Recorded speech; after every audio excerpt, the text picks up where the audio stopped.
and seeing him leave the world is not something that A I very want surreal to see. testimony. That's Wanda Cooper, Ahmaud Arbery's mother, speaking on her son's tragic death. Two men have been charged with murder and aggravated assault following his death. It is our top story this morning, so be sure to stick with WGXA throughout this entire newscast. Good morning, Middle Georgia. Today's Friday, May the 8th, and you're watching WGXA Morning News on Fox 24. My name's Terrell Bailey. It is a story we've been following closely, as you all know this week. 64-year-old Gregory McMichael and 34-year-old Travis McMichael were taken into custody yesterday and booked in the Glenn County Jail following the death of 25-year-old Ahmaud Arbery. Arbery was gunned down by the two men while he was jogging. That controversial video, as many of us have seen, was released earlier this week, enraging the public, many of you asking for justice for that young man. That video sparking outrage across the entire nation, and protesters were seen calling for justice in the 25-year-old man's death. The investigation was getting national attention as well. Listen to what President Trump had to say about it during a recent interview. So I'm getting a full report on it this evening. My heart goes out to the parents and to the loved ones of the young gentleman. It's a very sad thing, but I will be given a full report this evening. The president says he has yet to see that unfortunate video. And back here in our state, Governor Brian Kemp making a statement about the investigation during a daily COVID-19 press conference. Here's what he had to say about it. Earlier this week, I watched a video depicting Mr. Arbery's last moments alive. I can tell you it's absolutely horrific, and Georgians deserve answers. I have full confidence in Vic Reynolds and the Georgia Bureau of Investigation. I know that they will be working around the clock to thoroughly and independently investigate Mr. Arbery's death to find the truth. And you guys have been sounding off on our Facebook page on this incident as well. Diane Green saying praying justice is served for this young man. Sadly, it took this long to do something. And Melanie Smith saying about time. Thank God the family can have a small amount of peace. If you'd like to share your thoughts on this incident, all you have to do is head on over to our Facebook page, WGXA.tv. And later this morning, the GBI, they're actually going to be holding a press conference in Brunswick on the arrest of Gregory and Travis McMichael at 9 o'clock. For the latest on this developing story, be sure to follow us on our website, WGXA.tv, social media, and news app as well. Good morning. I'm Amira Stinkins. Throughout the show, I'll bring you the latest breaking news. Right now, I have a developing story from overnight. A pedestrian was hit and killed in Macon.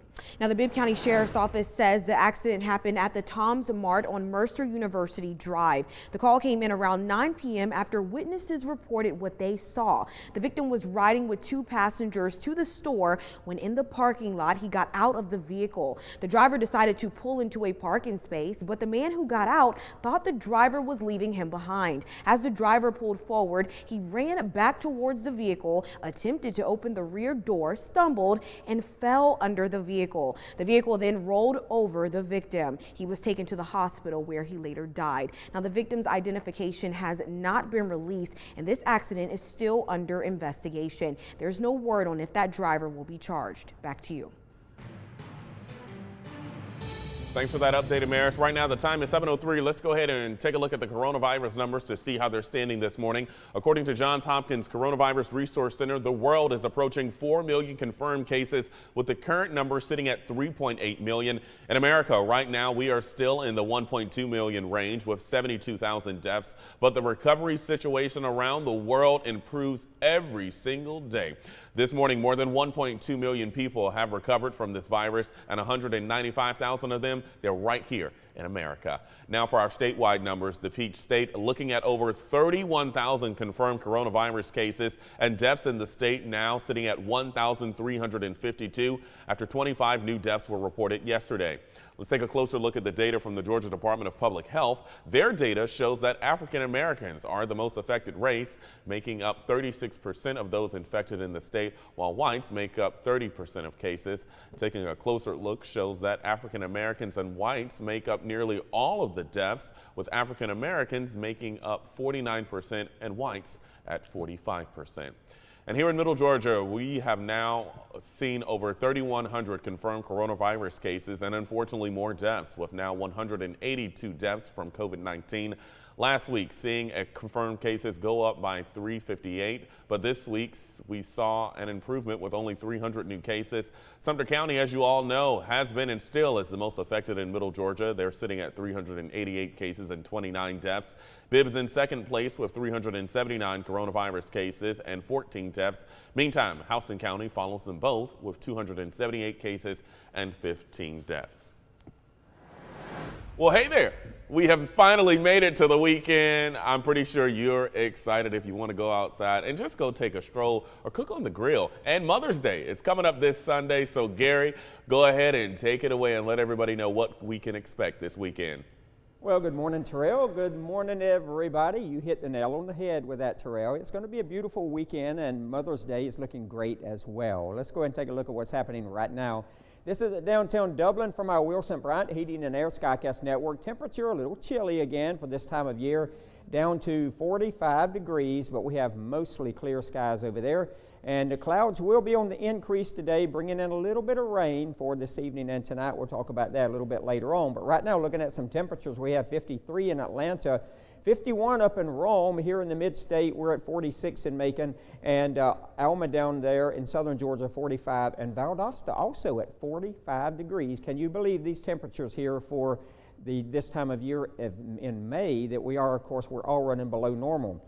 Now, looking at your commute to work as you head out this morning, it'll be mostly sunny, but we're expecting dry conditions as you head home this afternoon, mostly cloudy, and we can't rule out an isolated shower or thunderstorm at that point.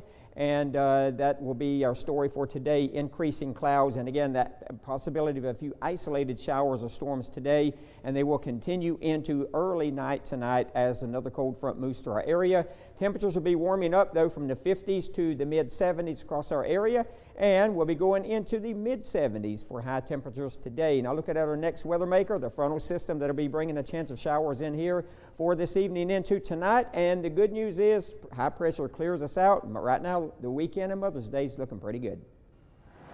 All right, weekend is looking pretty good. Thanks so much for that, Gary. Well, in your statewide headline, Stacey Abrams tells the Associated Press that she's ready to serve presidential candidate Joe Biden in whatever capacity he needs, as long as he doesn't want her on the Supreme Court.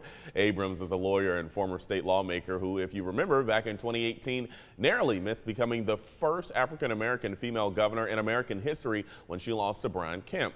She has emerged as a leading voting rights advocate and a frequent mentioned prospect for Biden's running mate. She says she'd put her resume up against anyone else, even though she hasn't served as a statewide elected official. Well, coming up, we're breaking down Papa John's pizza sales. Find out how they did during this pandemic.